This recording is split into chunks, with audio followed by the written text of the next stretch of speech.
Hi, it's Emily from WTI. And as the weather starts getting better, I start thinking about camping season. This year, I upped our camping game with this fun new double sleeping bag from the MEREZA store.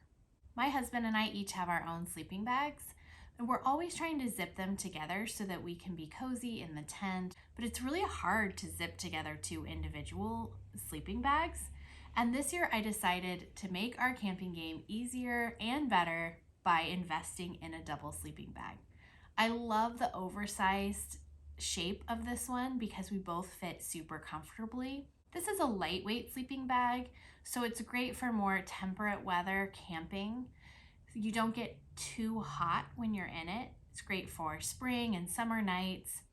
If the weather is a little chillier outside, I just recommend wearing warmer clothes to bed in your sleeping bag.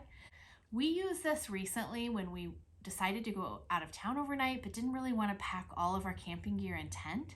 So we just put a little foam pad in the back of our car and set this on top and had a little car camping adventure. It fit perfectly in the back of our SUV.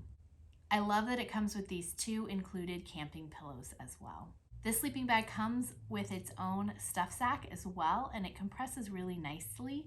So you can get it into the stuff sack, and then there's even straps so that you can compress it down further, which makes it great if you're trying to fit it into small spaces. Having a double sleeping bag has been such a nice addition to our car camping gear, and I know that we're going to get so much use out of it this summer. We have a lot of adventures planned. I think you're going to love it too, and that's my point of view.